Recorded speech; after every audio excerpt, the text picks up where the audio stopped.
자, 7월 2일 장중에 이 스푸트니크 V 관련주들에 관해서 영상을 찍었었는데요. 장 마감하고 자리들이 잘 끝났는지 한번 살펴보는 시간 갖도록 하겠습니다. 이 스푸트니크 V 관련주들이 약간 좀 애매한 포지션을 취하고 있어요. 물론 전체적으로 상황은 주봉에서 이제 다 돌려놓는 바람에 좀 좋아 보이는데 또 각계별로 봐도 너무 스푸트니크 V하고만 또 연결된 건 아니니까 조금 스푸트니크 V로 연결이 돼 있어도 각계 또 회사별로 이슈나 이런 것도 있는 게 사실입니다. 자, 이란이 이동 금지를 시켰습니다. 러시아는 최대 사망자가 발생했고요.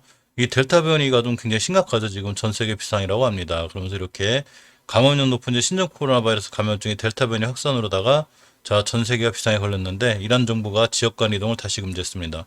5차 대유행 징조가 자, 예상된다고 하죠. 러시아 백신 관련주들 얼마 전에 이게 들썩였죠. 이제 푸틴 이제 대통령이 스푸트니크 V 접종을 하면서 조금 들썩이고 이 코비박, 에피박 코로나 백신하고 스푸트니크 V, 스푸트니크 라이트 이렇게 세 개가 있죠. 그중에 이제 스푸트니크 V 백신을 맞았다는 얘기인데 이 델타 변이 관련해서 스푸트니크 V 백신이 자, 효능이 탁월한 구원 투수를 구상하고 있다고 이렇게 러시아 쪽에서 밝힌 거죠. 뭐 유럽이나 미국 쪽에서 한 건 아닌데. 근데 이번에 스푸트니크 V 안전성 논란으로다가 이렇게 백신 환불 사건이 있었습니다.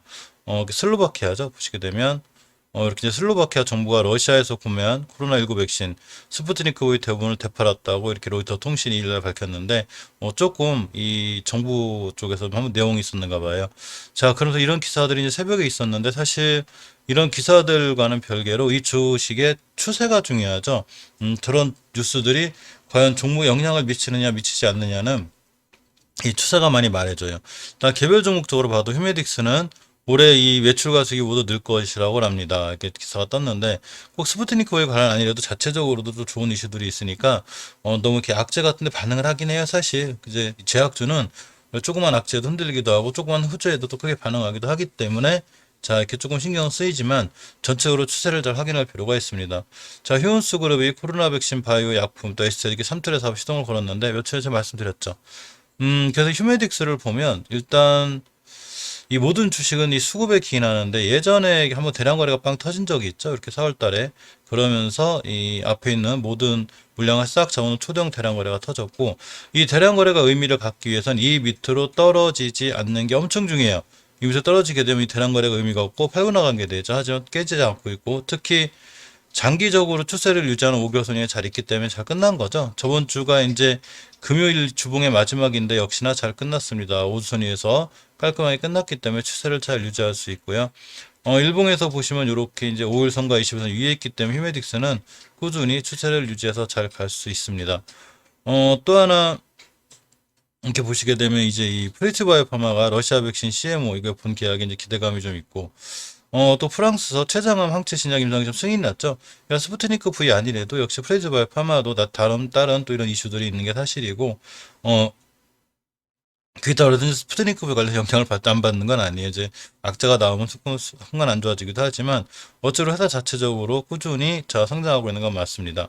이 프레이즈 바이오 파마를 보면 주봉에서 이렇게 오주선에 대한 변곡점 요 자리가 5월 7일 날 형성된 매물대 이 자리를 뚫어줬으면 다음 주에 상당히 좋은데 못 뚫어줬기 때문에 조금 하루 이틀 또 옆으로 가거나 한 주 정도 쉬었다 갈 수 있는 이런 분위기예요. 일단은 기술적으로 보면 이렇게 중요하게 뚫어줘야 될 5주선과 20선 위에 있죠. 추세는 우상향으로 잘 살아있는 거예요. 다행히 살아있고 딱히 크게 나쁜 이슈만 아니라면 5주선만 깨지 않으면 추세를 잘 유지할 수 있습니다. 자, 일봉에서 보시면 이렇게 이제 이 7월 1일 날 긴 꼬리 달고 올라갔지. 이 손 찍고 쭉 떨어지려다가 쭉 달고 올라갔는데 크게 나쁘진 않아 보여요. 자, 어쨌건 3일간 음봉이 떨어졌고 이렇게 5일선 이탈했기 때문에 순간 밀리면 다시 한번 3만원 초반까지 올 수는 있고요. 일단 주봉에서 5주선 이탈하지 않아야 돼요. 5선만 이탈하지 않으면 추세를 유지할 수 있는데 사실 이 스푸트니크 V 관련주들은 유럽 승인이라든가 이 WHO 승인에 좀 민감한 건 있어요. 왜냐하면 실적으로 그쪽 승인이 나야 매출이 엄청난 매출을 올릴 수 있기 때문이죠. 그렇지만 좀 이렇게 아주 쉽지는 않고 좀 지지부진한 게 사실이죠. 근데 그 결과는 아무도 모르죠. 우리가 미리 알 수 있는 건 없습니다. 단지 우리가 할 수 있는 건 이 종목들이 추세를 잘 유지하냐는 거죠. 추세를 잘 유지하고 있다는 얘기는 딱히 크게 악재가 없다는 얘기예요. 그렇지만 큰 악재가 발생하면 그 전에 앞서서 벌써 주봉에서 우선 깨고 내려오고 추세가 꺾여요. 그건 차트에서 미리 반영되는 게 사실입니다. 음, 다음 이렇게 이제 이수앱 지수를 보면 자 이렇게 항암신약 후보물질 유럽 특허를 취득했습니다. 7월 1일 3시자 기사인데 이수앱지스의 항암신약 후보물질 IS104가 유럽 특허를 취득했습니다라는 기사가 있어요. 근데 7월 1일 날 뜬 기사인데 7월 1일 날 보면 이렇게 그 주식이 크게 반응하지 않았죠. 이게 엄청난 호재가 돼서 반응할 정도의 기사는 아닌 거죠. 월봉에서 보시면 일단 5개월선 왔다 갔다 하고 있는데 이 5개월선을 깨면 안 돼요. 특히 이셉지스가 대표적인 스푸트니크 V 관련주로 돼 있기 때문에 5개월선의 가격이 16,300원 살짝 깨놨어요. 이게 물론 봉 하나짜리가 이게 한 달이에요. 월봉은 봉 하나가 한 달을 얘기하죠. 1일부터 30일, 31일까지. 그래서 1일보다 말일의 주가가 낮으면 음봉, 1일보다 말일의 주가가 높으면 이제 양봉 빨갛게 뜨게 되는데 일단은 지금 한 달이 안 됐긴 하지만 깨고 내려온 상태죠. 아무래도 스푸트니크 V 관련해서 이 EMO라든가 EMA라든가 유럽의 라고 WHO 승인이 좀 지연되면서 주가가 지지부진한 것 같고요. 주봉에서 보시면 추세는 살아있어요. 이렇게 보시면 일단 20주선과 5선을 잘 지켜주고 있기 때문에 크게 추세가 깨지지 않은 점, 이 점 좀 다행이고요. 다음 주에 5선을 깨고 내려오게 되면 살짝 불안한 건 사실이에요. 20선까지 깨질 수 있고 이 점은 좀 감당하셔야 되고요. 자, 일봉에서 보시면 역시 이렇게 음봉 3개 떨어졌는데 이 21선, 이 노란 선이 황금일선이죠. 21선.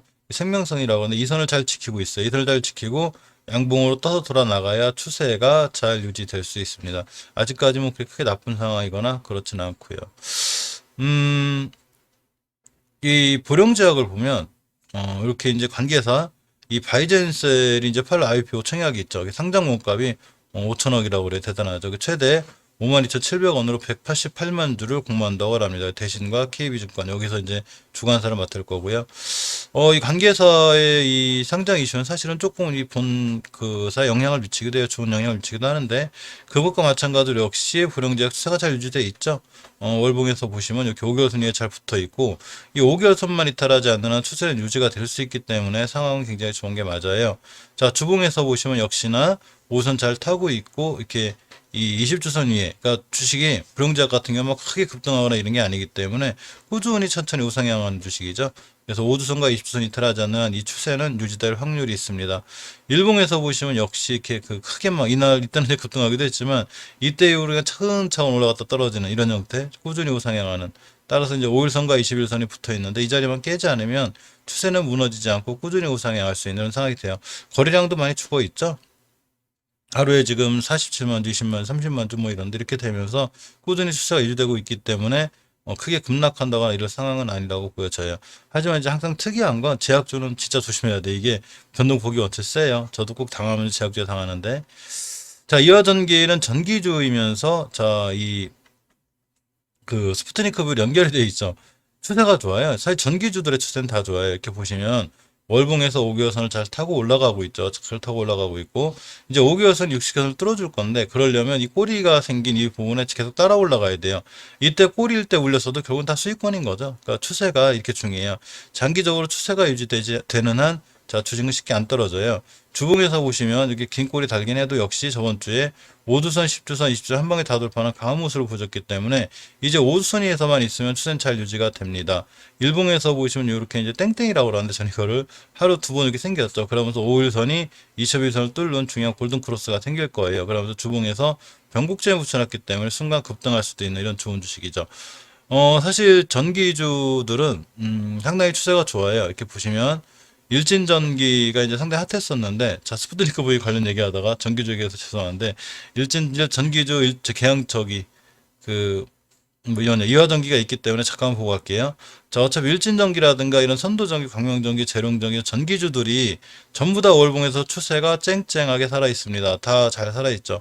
대신에 이제 일진전기나 광명전기는 이제 대장주 역할을 하기도 하지만 사실 월봉에서 좀 높아요. 물론 높다고 못 가는 건 아니에요. 높아서 더 잘 갈 수도 있어요. 더 파워풀하고. 그렇지만 상당히 높으면 고점에 대한 부담이 있기 때문에 좀 빠른 대응이 필요한데 이 선도전기나 재룡전기, 재룡산업은 높지 않죠. 그렇게 높지 않고 이제 추세를 타고 잘 올라가는 굉장히 좋은 차트이기 때문에 이 전기주 중에 세 가지를 꼭 보셔야 되는데 이 제약바이오 중에 스푸트니크 V 연결된 이화전기는 이게 급등하거나 막 이럴 때 보면 어쨌든 스푸트니크 V 관련해서 움직이기도 하지만 또 나름 전기주 섹터 움직일 때 같이 움직이기도 해요. 그러니까 그런 거 관련해서도 좀 꼼꼼히 보실 필요가 있어요.